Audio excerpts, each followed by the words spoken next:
Shalom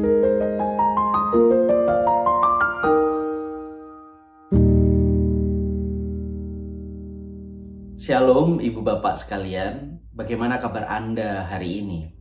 Semoga kita semua masih bisa menikmati suka dan duka yang silih ganti kita rasakan sampai saat ini.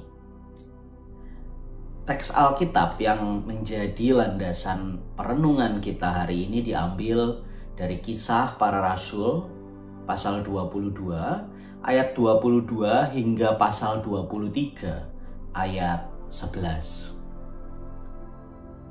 Kisah ini adalah tentang Rasul Paulus yang mendapat kecaman, ancaman dari banyak orang-orang Yahudi khususnya, oleh karena ketaatan Paulus pada perintah Tuhan.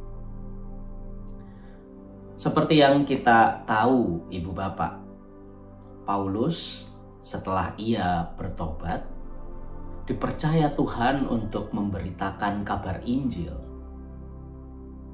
Dan khususnya Tuhan memerintahkan Paulus untuk mengabarkan kabar itu kepada bangsa-bangsa lain selain bangsa Yahudi.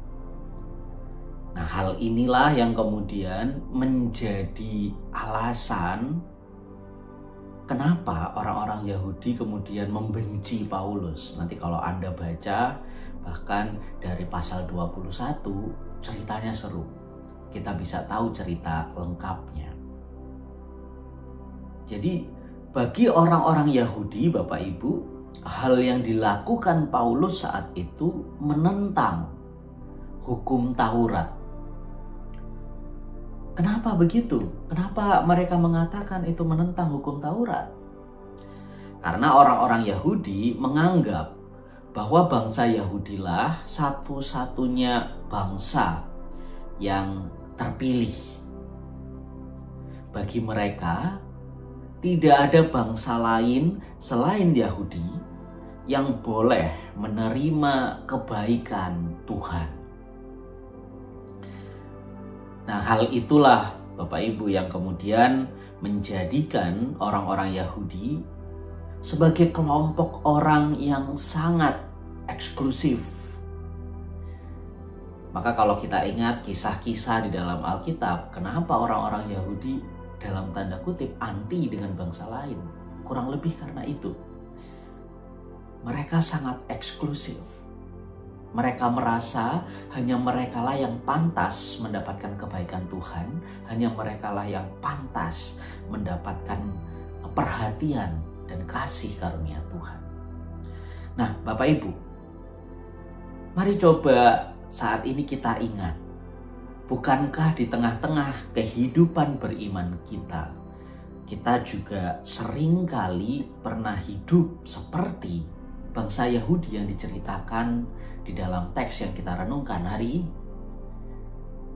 Dengan sombongnya, dengan pongahnya kita sering merasa bahwa sebagai orang Kristen, kitalah yang paling baik.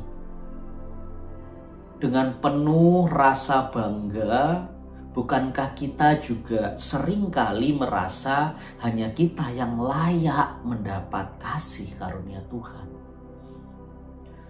Selain yang Kristen, lebih baik janganlah dapat kasih karunia Tuhan. Cukup saya saja, cukup aku orang Kristen aja yang pantas mendapat kasih karunia Tuhan. Bukankah kita seringkali juga begitu, Bapak Ibu? Kita hidup eksklusif, kita merasa diri yang paling khusus mendapatkan perhatian Tuhan. Tapi dari sepenggal kisah ini, kita jadi tahu Bapak Ibu bahwa ternyata Tuhan, pribadi yang kita sembah ini, bukanlah pribadi yang eksklusif. Tuhan bukanlah Tuhan yang eksklusif. Ketika Tuhan meminta Paulus untuk menjangkau bangsa-bangsa lain, sejatinya Tuhan sedang mencoba menunjukkan sebuah nilai Kristiani yang patut menjadi gaya hidup orang-orang percaya, yakni keterbukaan. Tuhan sedang menunjukkan sebuah value iman Kristen yang patut menjadi gaya hidup kita, orang-orang percaya, yaitu keterbukaan. Mari Bapak Ibu, pada kesempatan ini ambillah waktu sejenak untuk merenung. Bagaimanakah tindakan kasih kita selama ini? Sudahkah kita membuka tangan dan hati kita untuk menerima perbedaan yang ada di sekitar kita? Apakah kita masih memilih-milih kepada siapa kasih itu kita berikan? Apakah selama ini kita masih enggan menerima orang lain seperti Tuhan menerima mereka apa adanya? Ingat Bapak Ibu, kasih tidak pernah memilih. Kasih selalu pantas diberikan dan menjadi milik siapapun. Kiranya Tuhan memampukan kita. Selamat merenungkannya.